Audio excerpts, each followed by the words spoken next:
Hi, everyone. My name is Coda, and I'm going to talk to you about pitching through MuckRack.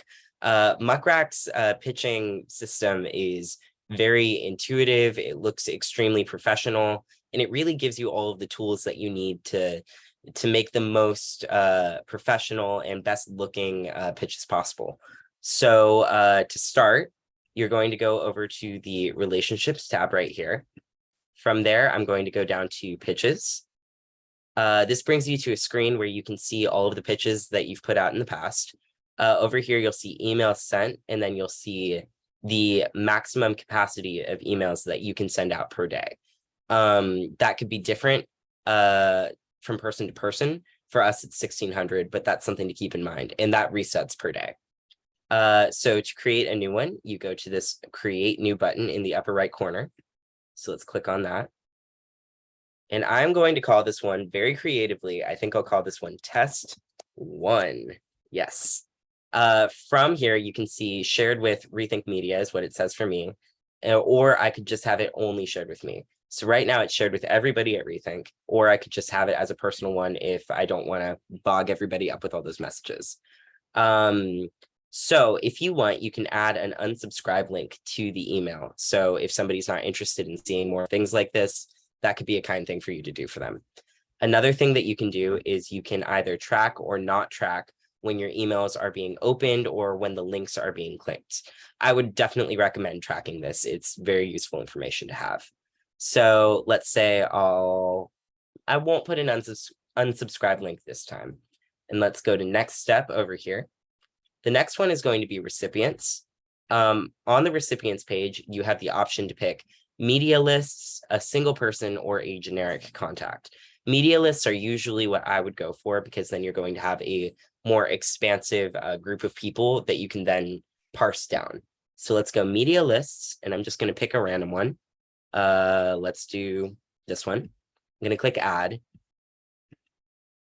And now from this list, it will show us the contact information of everybody on our list. So this is a massive one. As you can see, it's 274 people. So let's say there's a certain person on here or a bunch of people on here that I don't think this is relevant to. I can remove them from this. It'll ask if I'm sure, and I can get rid of them and parse this down a little bit. I can also filter recipients. So maybe I really want to talk to Alex's. I can look up Alex and see who here is named Alex. Quite a few, actually. And maybe I want to get rid of all of the Alexes. That's also an option. Not sure why you'd want to do that. In my experience, Alexes are lovely, but, to each their own. So going to next, we'll have compose. And this is where you actually create your pitch. So let's call this test 1. Again, very original.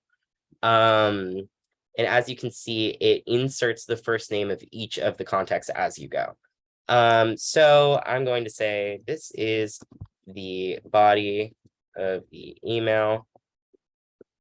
Here is my pitch.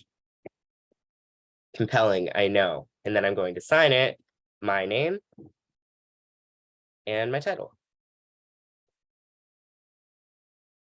And if I feel like it, I could also insert an image from this area right here. So let's do that. I'm going to add the ReThink logo right underneath my title. I think that looks pretty good, but it is a bit large. So I'm going to reduce the size by grabbing the corner right here and just shrinking it a little bit. There we go. And it'll show you the dimensions of it in that lower right corner there. I could put it in the middle. I could put it to the right if I wanted to. And that's an option for all of this. If I want, I can add up to 3 attachments to this email. So I'll click that attachment button and let's see, what do we want to add here? Let's do the logo again. Might as well. I really want everybody to see that logo. So yeah, I can add up to 3 attachments to those. And then there are all of these different options for how you want to customize it. I can also click this preview button and look at how the email is going to come out. And if my name were Ray, that's the email I'd be receiving. So now I like this, I'm satisfied. So I'm going to click next step. And from here, we have this really, really important part, which is personalizing your messages. So let's take this person named Elizabeth, and I'm going to go to this little marker or crayon or pencil looking thing right here. Maybe I have a personal relationship with Elizabeth, and I know that she would rather go by Lizzie. I can delete her name, override the first name format that it has on there, and put Lizzie instead. Maybe I want to mention, how are the kids?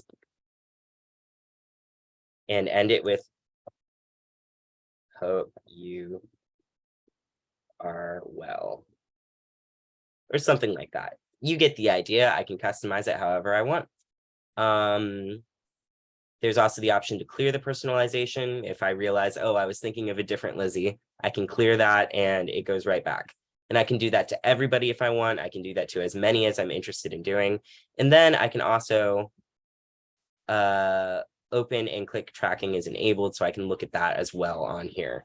Click save on that. Let's go to next steps. So here's the review portion, and that's pretty important. I look at the name for internal use. I look at the details. I can check out the email that I'm sending it from. I can reconfirm who I'm sending it to. And then I can look at what I have confirmed and what I don't have confirmed and the attachments that I have. And if I'm interested, which I would highly recommend, I can send a test pitch to my own email and check out how it looks just to be certain that it is airtight in what I'm looking for. And then if I want, I can schedule it for later, and I can schedule it even a month in advance. And then we have everything taken care of, so I can click send now. I don't think I'll do that because I don't want to burden those 300 people-ish with the test email. But that is essentially how you go through the pitching process on here.